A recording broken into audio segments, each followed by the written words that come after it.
Felipe nos va a compartir con nosotros su conferencia La Escuela como Espacio Político. Muchas gracias, Felipe, adelante. Bueno, muy buenas tardes a todos y todas. En primer lugar quiero manifestar la alegría de estar acá y la alegría sobre todo de poder trabajar con docentes, que es una creencia, una convicción profunda en lo que hacemos, particularmente en Colombia y específicamente en Medellín.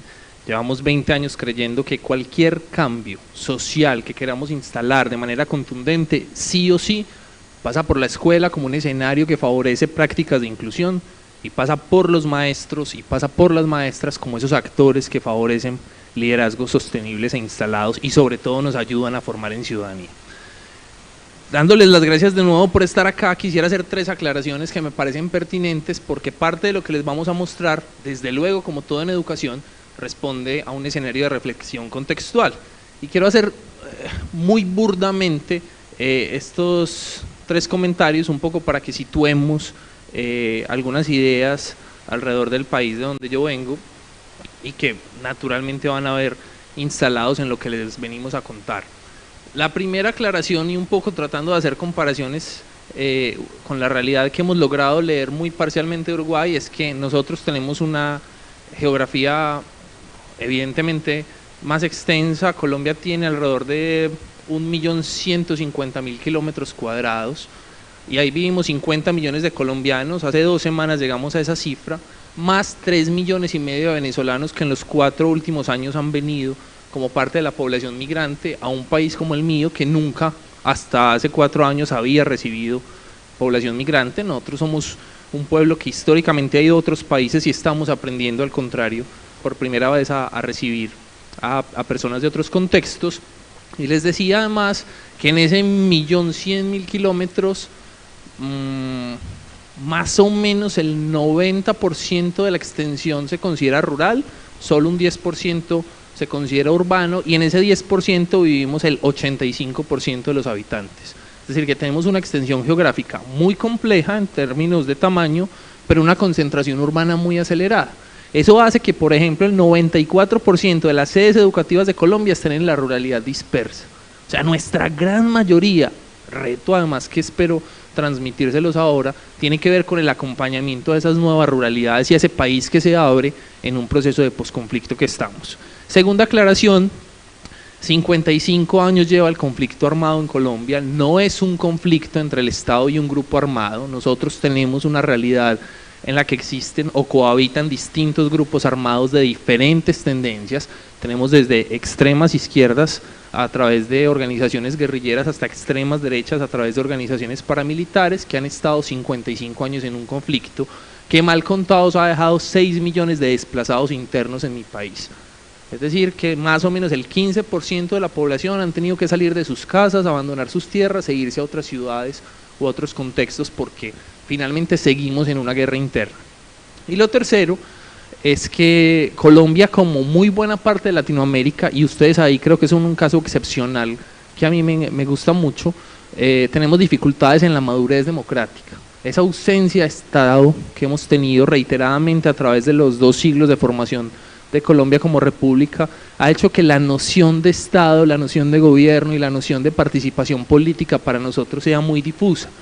Sumado a algunos otros conflictos, hace que nuestra forma de participación democrática sea aún incipiente. Yo espero que en las próximas 2 décadas avancemos, hemos estado avanzando, pero aún de alguna manera tenemos retos importantes en lo que uno pudiera llamar formación ciudadana y consolidación democrática. Esas 3 aclaraciones creo que nos van a servir un poco más adelante para entender lo que les quiero plantear, y vamos a arrancar un poco con esta propuesta que les tengo hoy de pensar la escuela como escenario político, pero pongámonos un poquito más políticos. Lo primero, digamos, efectivamente afirmemos que la escuela sí es un escenario político. Y hay una primera motivación que quiero plantearles. Yo dudo mucho que me pueda quedar sentado acá más de 15 minutos. Entonces no puedo más. Entonces hay una primera motivación inicial que quiero compartir con ustedes, y es que efectivamente los temas de educación cada vez están más presentes en las agendas políticas y públicas, no solo de Uruguay, no solo de Colombia, no solo de Latinoamérica, sino de todo el mundo. Hoy es impensable que un candidato a cualquier cargo público no tenga una propuesta educativa, y de alguna manera esas relaciones con la educación movilizan mucho el panorama de las adhesiones. Y en general, vía constituciones, vía leyes generales de educación, nosotros tenemos más o menos claro cuál es el propósito de la educación en los países. No quiere decir que tengamos tan claro o tan visible socialmente cuál es el propósito de la escuela en el marco de la educación. Porque la primera idea de la que quiero hablarles, y que yo sé que compartimos mucho, es que educación y escuela no son sinónimos, así como hospital no es sinónimo de salud. Desde luego hay procesos educativos que se instalan en la escuela y son innegables, pero no es el único escenario educativo. Un parque es un escenario educativo, un museo es un escenario educativo, este es un escenario educativo. Entonces, finalmente, un poco ese hecho de que no tengamos tan claro socialmente el rol o las funciones sociales de la escuela ha hecho que haya una tensión grande, potente sobre los maestros y las maestras en la última década. Asuntos como el PIN parental, asuntos como las leyes que en Colombia se promueven para que un maestro podamos restringirle a los maestros los temas de su currículo frente a algunos asuntos de cómo contar la historia en Colombia, o si un maestro puede o no decir que estamos en un conflicto armado. Yo lo puedo decir tranquilamente, nuestros maestros no lo pueden decir.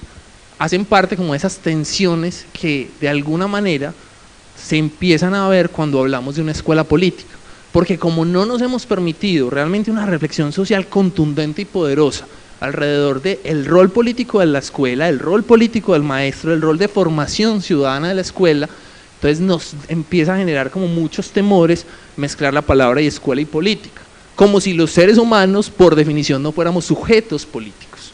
De alguna manera ese es el segundo mensaje que quiero plantearles hoy, pero que para ese me voy a demorar un ratico más, haciendo una primera aclaración temprana, y es que parte de lo que tenemos que hacer las instituciones que trabajamos en lo social es reivindicar los distintos roles humanos. No podemos pensar que la política es exclusiva de los partidos políticos. La dimensión política es constitutiva de las sociedades que quieren ser democráticas. Pensar en formar sujetos políticos es pensar en formar ciudadanos. Y eso, a mi manera de ver, como les voy a mostrar más adelante, sí que es un rol que tiene todo que ver con el ejercicio escolar. Empecemos pues ahora sí a hablar más o menos ordenadamente de por qué creemos que la escuela sí es un escenario político.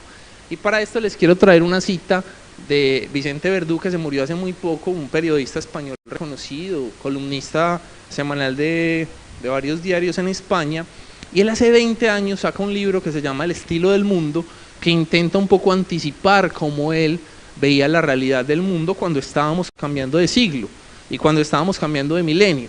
Y este hombre dice una frase que a mí me taladra el cerebro siempre. Dice: lo peculiar de nuestro mundo no es la diversidad siempre ha existido. Lo característico de nuestro mundo es la tendencia a la homologación. Dos ejemplos para que entendamos lo que Vicente Verdú estaba diciendo y que me parecen bastante contundentes, porque acá sí tenemos mucho que hacer desde las escuelas. Lo primero, señores y señoras, 6 millones de personas almorzaron hoy en todo el mundo la misma hamburguesa en McDonald's. 6 millones de personas almuerzan la misma marca de hamburguesa, la misma versión de hamburguesa en todo el planeta. Y si ustedes miran en ese mapa, lo rojito corresponde a los países que hoy tienen activo por lo menos un local de McDonald's. 6 millones de personas, independiente de su país, están comiendo exactamente lo mismo, sin contar las tradiciones culinarias, gastronómicas y culturales que hay en esos países. Nos estamos volcando hasta almorzar lo mismo, independiente de si estamos en Taipei o si estamos en Colombia, o como decimos nosotros, si estamos en Dinamarca o en Cundinamarca, que es uno de los estados de Colombia. Segundo ejemplo, que me parece aún más ilustrativo. Esta es la colección, o una parte de la colección, que decide sacar Mattel de las Barbies con alguna referencia étnica. Hay toda una presión alrededor de Mattel diciéndole: hombre, Mattel, todas las mujeres no son iguales, todas las mujeres no son como la Barbie. Ellos dicen: sí, lo tenemos súper claro, vamos a sacar una línea étnica, y esta es la gran diversidad de cuerpos que propone Mattel. Ojo pues, cierto, miren que además empezamos en esa tendencia a homologar o a uniformar, más bien, de alguna forma, a tener una visión políticamente correcta, aparente diversidad étnica, pero unos modelos corporales que además se van volviendo estereotipos y referentes, que si yo los llevara a una mujer promedio colombiana de unos 60 de estatura, tendría una cintura de 52 centímetros. O sea que fisiológicamente, o por lo menos anatómicamente, para una mujer latina como las de Colombia, este cuerpo es inexistente.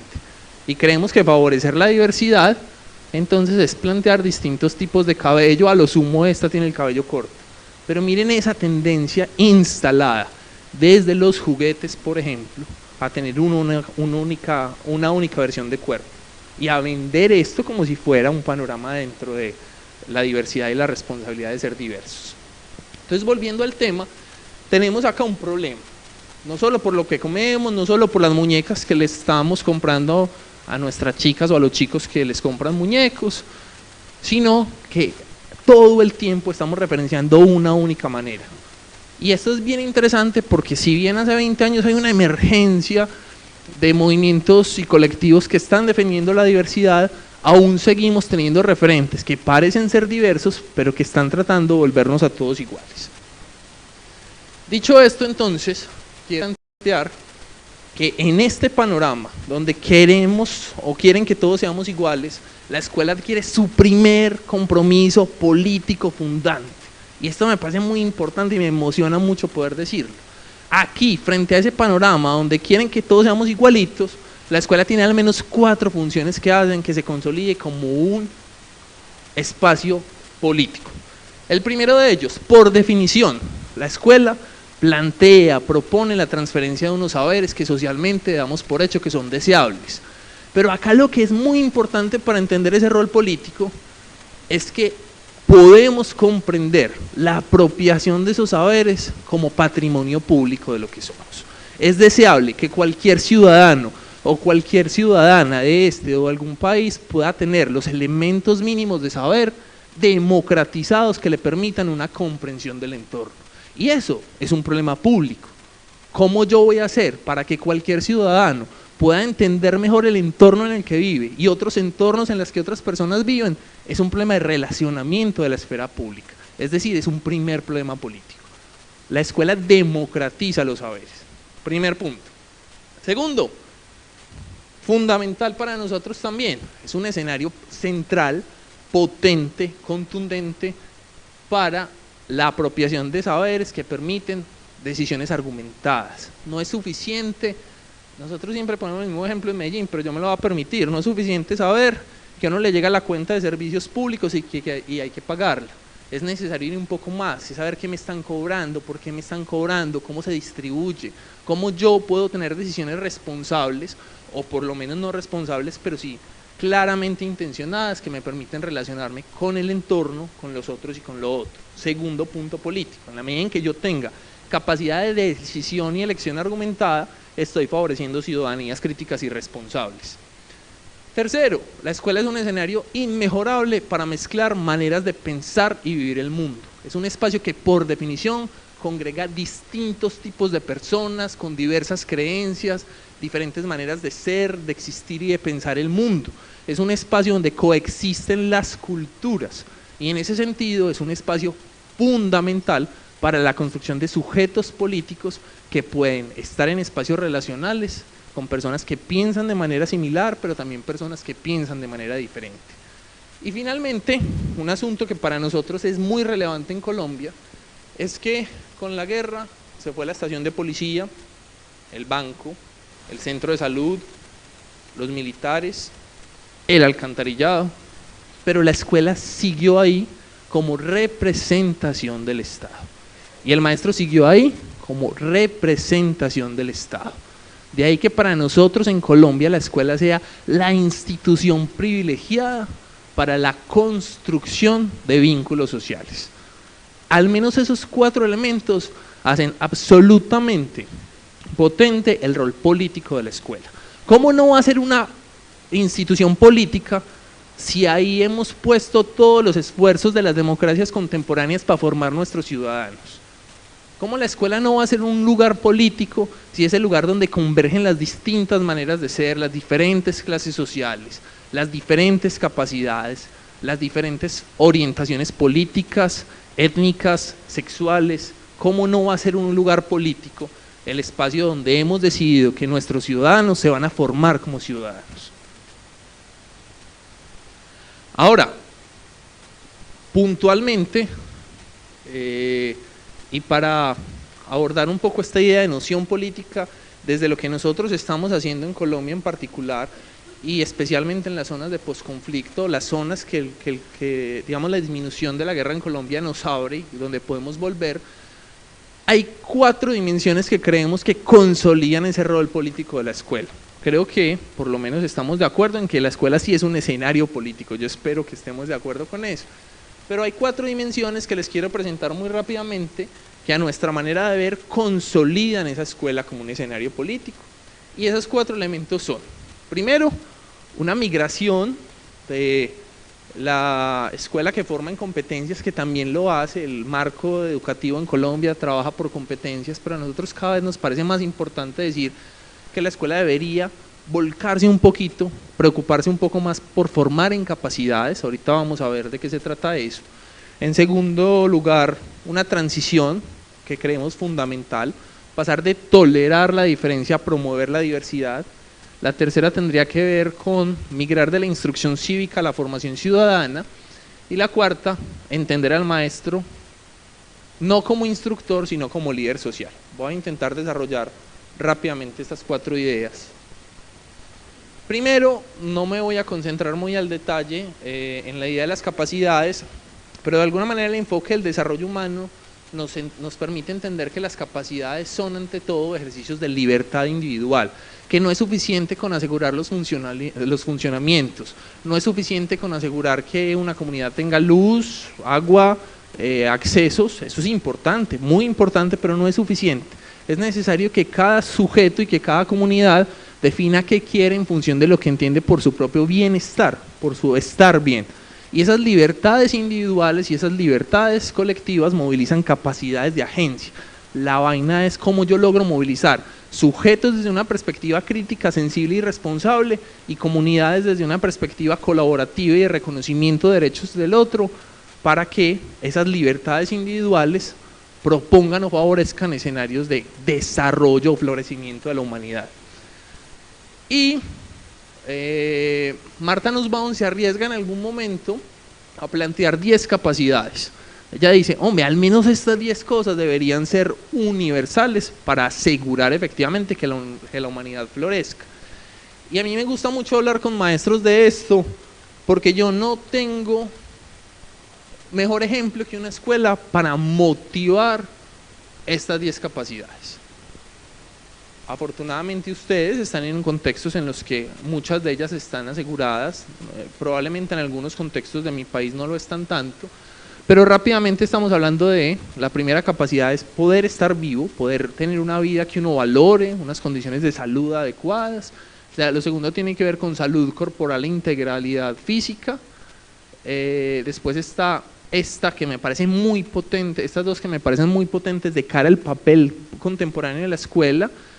Es la primera vez en un enfoque, digamos, que pretende incidir directamente en políticas públicas, que se habla de las emociones como capacidades, de la capacidad que tiene un sujeto de emocionarse, de sentir, de compartir lo que siente.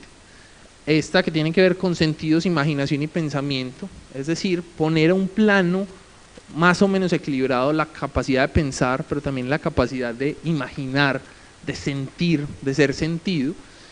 Una de razón práctica que tiene todo que ver con la apropiación de saberes para la toma de elecciones, la afiliación que se refiere a la posibilidad de congregarme con una o varias personas en función de una agenda colectiva, mi relación con otras especies y entender que las otras especies también coexisten en el planeta, entonces que hay un asunto de corresponsabilidad.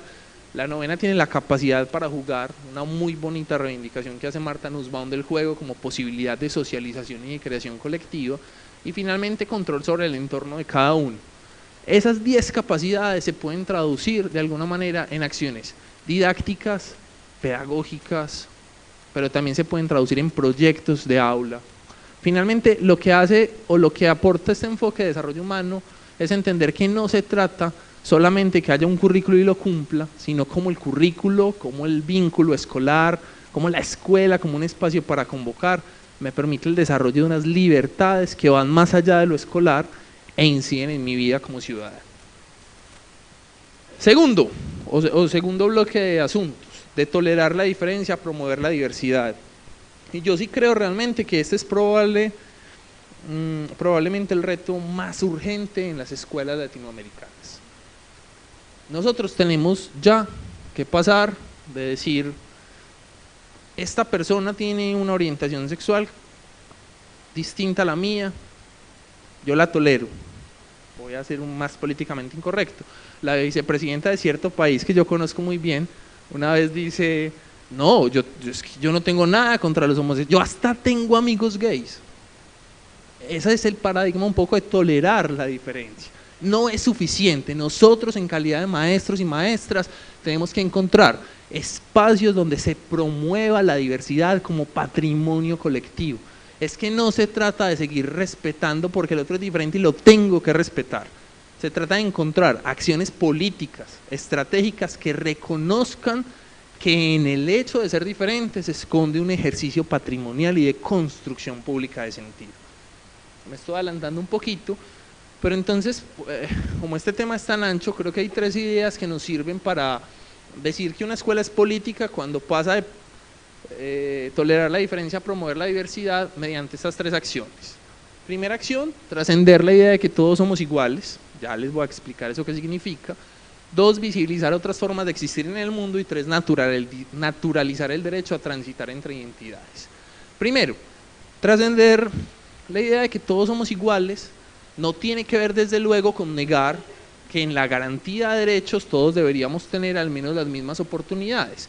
Pero hablar de la frase todos somos iguales muchas veces esconde justamente que esas diferencias necesitan acciones o enfoques para atender a las personas según sus capacidades, según sus realidades. Y esa frase se nos ha vuelto políticamente correcta a tal punto que creemos que el hecho de ser todos iguales desconoce la necesidad de tener ciertos dispositivos que garanticen los campos de integración y relacionamiento con personas con capacidades diferentes. Voy a poner un ejemplo de esto para problematizar, para que peleemos un poquito en buenos términos. Nuevamente con una vicepresidenta de un país que yo conozco mucho. Hay toda una tensión muy valiosa alrededor de temas de género y de paridad salarial en países como Colombia. Y entonces sacamos cifras que dicen, bueno, hemos avanzado en paridad, hoy Colombia tiene una brecha salarial entre hombres y mujeres cercana al 8%, vamos bien. Pero no se nos ocurre, por ejemplo, tener reflexiones cuando de la brecha salarial entre hombres y mujeres estamos hablando de mujeres trans, donde la brecha es del 78%. Bajo esa idea de todos somos iguales, a veces hacemos un paquete tan grande, una bola de nieve tan grande, que no podemos ver los resaltos que hay en el piso. Y ese ojo hay que mantenerlo agudo, porque hay que tener enfoques diferenciales no solo para políticas públicas, sino en el día a día, de tal manera que garanticemos las condiciones para que ciertas comunidades que históricamente han estado vulneradas en sus derechos no caigan en paquetes tan grandes que, como a mí me gusta mucho decir, el promedio esconde la realidad del territorio. Segunda idea dentro de el asunto de promover la diversidad, no sé qué hice acá, ya no me pasa. ¿Me ayudas? ¿Está pasando ahí, por favor? No sé. Ah.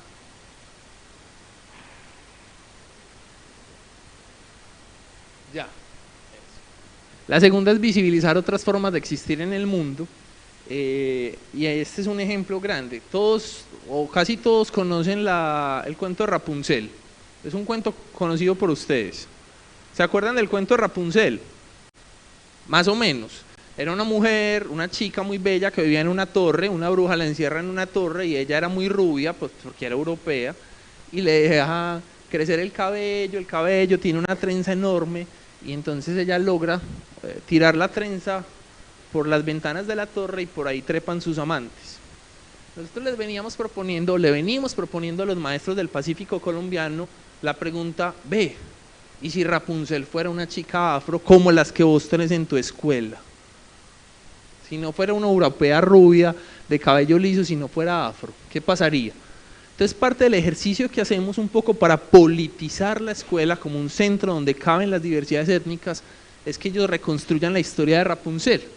Y aquí tengo una que no sé qué tan entendible sea en algunos casos, pero se las voy a compartir. Ella, Rapunzel, decidió que no tenía que esperar ningún príncipe para ser rescatada.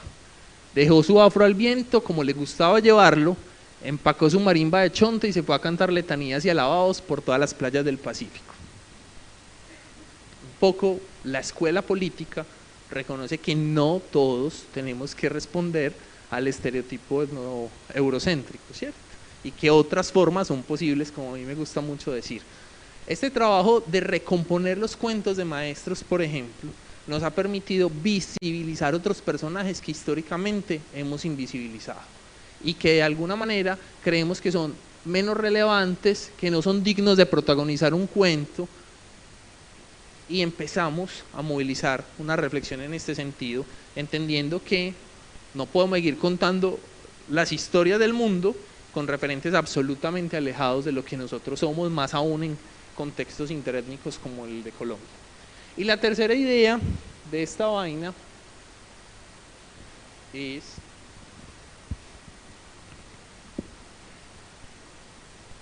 que ayuda, por favor. Bueno,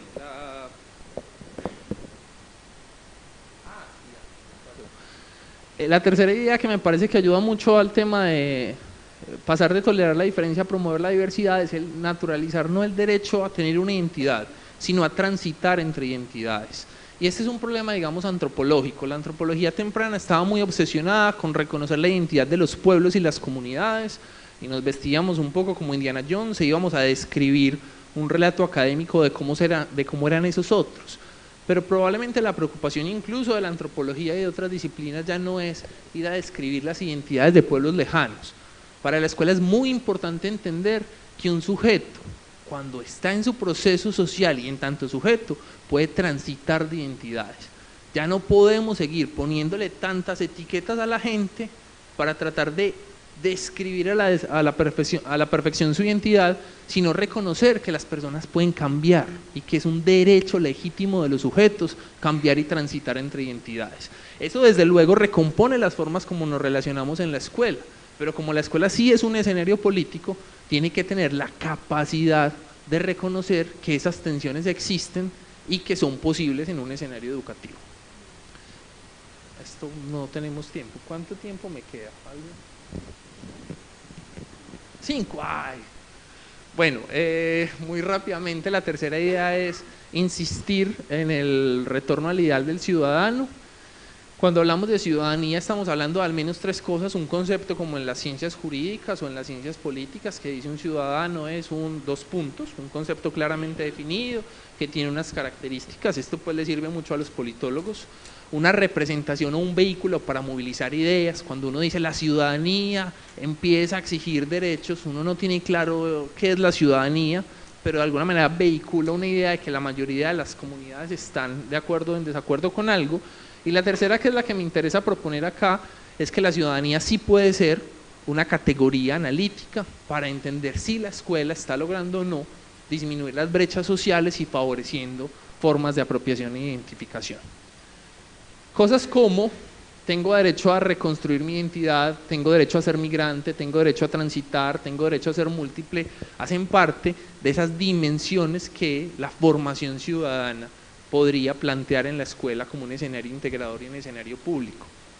Pero digamos que a los maestros y a las maestras también les corresponde el ejercicio de, además, sobre todo a las maestras y los maestros de escuelas públicas, el ejercicio de garantizar o de trabajar en función de la garantía de derechos de los ciudadanos que ustedes tienen a cargo. Y hay una cosa que es muy potente y no se nos puede olvidar ni perder de vista nunca, y es que el maestro tiene una función social y un rol en tanto funcionario. De ahí que sea tan relevante que él, cuando está siendo maestro, sea un garante de los derechos de las personas que tiene a cargo. Y esa posición es muy importante porque independiente de la creencia personal del maestro en tanto sujeto, cuando alguien decide ser maestro o maestra en un escenario público, se compromete de alguna manera, se compromete a ser un garantista de derechos. No tengo tiempo para acá porque me quiero centrar mis últimos 15 minutos, no, mis últimos 4 minutos en esto que para nosotros es probablemente lo más importante que queremos compartirles hoy, y es esa visión del maestro no como un instructor, sino como un líder social. Yo les decía ahorita cuando arranqué que la primera comprensión que para nosotros es más clave en lo que hacemos es que no hay cambio social que sea sostenible sin que pase por la escuela y sin que pase por el maestro. Y ahí para nosotros es muy importante plantear 3 cosas en el rol de las personas que hoy nos acompañan. La primera viene del movimiento pedagógico colombiano de 1980, y es que el maestro es un intelectual, que el saber pedagógico es una construcción intelectual, que el maestro cuando se para en un aula de clase a tener relaciones pedagógicas está produciendo pensamiento, que el maestro cuando se para en un aula de clase a ver si las didácticas o en general la propuesta pedagógica que plantea funciona, está haciendo un ejercicio de observación que conduce a una producción intelectual, y como intelectual tiene a su vez la capacidad de poner en escena un montón de discursos, relatos, narrativas, lenguajes que lo hacen también simultáneamente un productor cultural. Las clases que el maestro propone se consolidan más o menos como una suerte de campo cultural en el que los estudiantes y las estudiantes pueden acceder a unos consumos que permiten apropiar saberes, generar vínculos, potenciar nuevos relacionamientos. Entonces no solo es un intelectual realizativo en términos de pensarse una clase, sino un productor cultural en términos de ser capaz de poner en escena un montón de dispositivos para la ampliación obviamente de los campos culturales. Y en tercer lugar, muy relevante, entender que el maestro no solo es un enseñante, que el oficio de ustedes no es meramente técnico, que si el maestro fuera un solo enseñante, ya con toda seguridad organismos multilaterales tendrían videos de todas las clases, de todos los currículos, de todos los saberes, y podríamos poner a repetir en un video a los maestros. Eso no funciona, porque el papel de la escuela y el papel del maestro es contextual, y ahí está la clave fundante del oficio que ustedes tienen a cargo, esa capacidad de mediar entre los saberes, los contextos y los estudiantes para crear campos donde se aprende, se enseña, pero se relacionan y se crean vínculos. Y para hablar un poco de ese rol político del maestro y perderle el miedo, hablar del rol político del maestro, que no necesariamente o no coincide con el rol de militante político, al menos estos ejemplos. Un maestro es un sujeto político cuando tiene mayor conocimiento del país, la región y el contexto en el que está, porque amplía la sensibilidad, crea conciencia social y puede crear relatos y conexiones directas entre los saberes y las realidades de los estudiantes.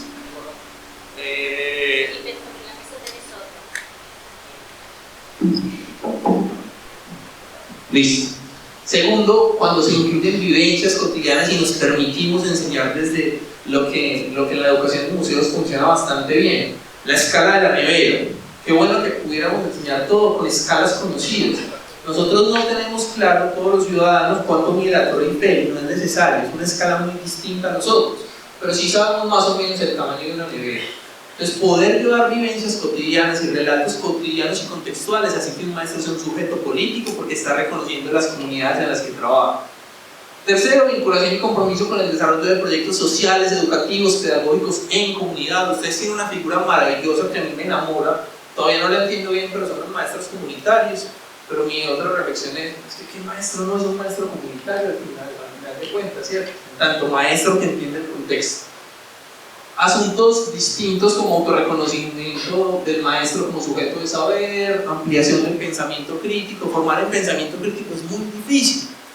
Entonces a todos les decimos a los maestros, formen pensamiento crítico, y todos dicen, sí, yo formo el pensamiento crítico, hasta que el estudiante le dice, ¿por qué me tengo que quedar 6 horas en la silla ergonómicamente más mal inventada? ¿Cierto? Y ahí nos descomponen un poquito, pero parte del reto del maestro es, aunque haya una relación pedagógica distinta, aunque cuestione un poco el ejercicio, pues también la posibilidad de tener sujetos con capacidad de ser sensibles sobre lo que pasa afuera,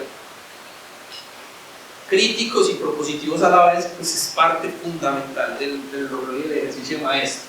Y ya para terminar, lo juro, reconocimiento del otro compañero como un par, minimización de los miedos a trabajar con y en la incertidumbre. Los maestros no tienen, y planear la clase o hacer planeación pedagógica no coincide con que cada una de las clases, cuando ustedes se enfrentan a ese público que son sus estudiantes, no tiene unos márgenes de incertidumbre y unas maniobras en las que ustedes tienen que apoyar a toda su capacidad de mediación.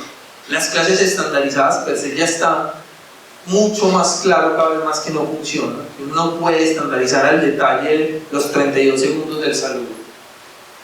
Y finalmente, la construcción de formas alternativas de asumir los conflictos como acción de la vida colectiva. Para terminar, creo que ya me excedí unos minuticos. Dos mensajes insistentes en los que creemos mucho y que se los queremos compartir. El primero, insistir en que el maestro no es solo un enseñante, que este no es solo un oficio técnico, es un oficio de producción intelectual y a su vez es un oficio de producción contextual. La clase que te funciona a ti, por más buena y estructurada que esté, no necesariamente me funciona a mí. Y eso no me hace bueno o mal profesor, es que hay unas condiciones de contexto que determinan la experiencia educativa. Entonces hay que trascender esa idea del maestro como enseñante y llevarla a una idea del maestro como mediador, como productor cultural y como intelectual. Y segundo, creo que ya la dije, pero la quiero insistir, es que nosotros tenemos un compromiso en tanto trabajadores de la educación y es a reivindicar ciertos roles sociales que no podemos perder.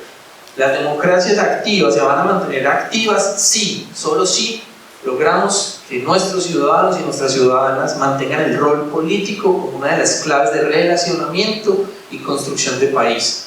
Pues la escuela no solo es un escenario político porque sí, sino porque necesariamente para la formación de ciudadanos es un espacio privilegiado para hacerlo. Y hay que reivindicar esa capacidad y ese rol de ser espacio político y sujeto político. Bueno, muchas gracias.